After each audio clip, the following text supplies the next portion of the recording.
এই আমার ছাত্র ছাত্রীরা, তোরা শোন, তোদের আজকে আমি একটা ভালো জ্ঞান দেই। মনে রাখবি, ধর্ম যার যার, উৎসব সবার। তোরা পুজোতে যাবি, তোরা খ্রিস্টানদের বড়দিনে যাবি, সকলে মিলে আনন্দ করবি, ধর্ম সেখানে আনবি না। ও স্যার, কথাটা কেমন জানি হইয়া গেল না? আপনার কথা অনুযায়ী বিষয়টা এমন দাঁড়ায়, খেত যার যার, ফসল সবার। তার মানে সকলে ফসল খাইতে পারবো, বিষয়টা এমন নি স্যার?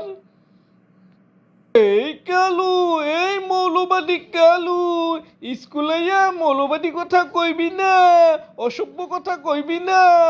আমরা যেটা কমু ওইটাই শিক্ষা, ওইটাই নৈতিকতা, ওইটাই প্রাতিষ্ঠানিক শিক্ষা। আঙ্গ উপরে কোনো কথা চলবো না, কোনো পেশ চলবো না, বুঝছো? ও আমার শিক্ষিত শিক্ষক, আপনার কথাই কথা, আঙ্গ কথা কিছুই না।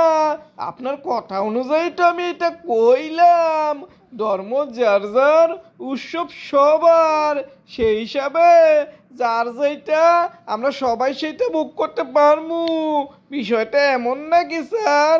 এমন হইলে কোন, আমি কিছু কথা কই, তারপর আবার মনটা খারাপ কইরেন না। এই বেটা, আমি একটা মিলজিলের কথা কইলাম, দেশটা উন্নতির কথা কইলাম, তোরা এই কথাটা ঘুরাই দিলি। শুন, তগলাকে দেশ উন্নত হয় না, তোকে মতো লোকে দেশ উন্নত হয় না। এই বলটা শিক্ষক, এতক্ষণ কিছু কই নাই। দেশ কারা চালায়, এত বছর দেশকে কারা চালাইছে? আপনাকে মতো আস্তিক নাস্তিক মিল্লা জিল্লেই চালাইছেন। দেশটা তো 12টা বাজাইছেন, কোনো দিকটা তো উন্নতি করেন নাই।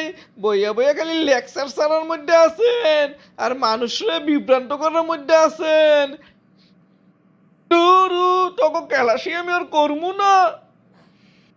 যান যান, ক্যালাস না কইরা খ্রিস্টানকে বড়দিন আর হিন্দুকে পূজা করে দিন পার করেন। আপনার তো আর খাইয়া লয়ে কোনো কাম নাই কে?